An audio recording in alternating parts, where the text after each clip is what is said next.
ঘনিষ্ঠভাবে জড়িয়ে আছি। কিভাবে এই কার্যক্রমগুলোকে শুরু থেকে শেষ পর্যন্ত নির্বিঘ্নে সম্পন্ন করা যায় সে বিষয়ে আমরা সচেষ্ট আছি। আমরা একটা বিশদ কর্ম পরিকল্পনা গ্রহণ করব এবং ওইভাবে আমরা শুরু থেকে শেষ পর্যন্ত যেন এই অনুষ্ঠান সূচি খুব সুন্দরভাবে শেষ হয় সেই বিষয়ে আমরা কাজ করে যাব। আর যেহেতু একটা ব্যস্ততম জায়গায় আমাদের এই স্মৃতিস্তম্ভ এবং সকাল 10টায় সময় দেওয়া হয়েছে, একটা একটা ট্রাফিক জ্যামের চাপ থাকতে পারে, আমরা সেইভাবেই আমরা এখানে ট্রাফিক নিয়ে কাজ করব। পাশাপাশি যেখানে আলোচনা স্থল, সেই আলোচনা স্থল সহ এই পুরো শহর জুড়ে আমাদের একটা নিরাপত্তার চাদর থাকবে।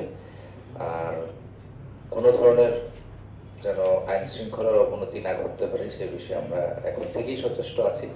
আমরা এমন কিছু করি যেগুলো হয়তো দৃশ্যত আপনাদের চোখে সব সময় আসে না, বা যেটা আসে সেটা হয়তো ওই যে বরফের 13 ভাগের 1 ভাগ দেখা যায় না, 1 ভাগ দেখা যায়, 1 ভাগ দেখা যায়, 12 ভাগ দেখা যায় না, বিষয়টা এইরকম।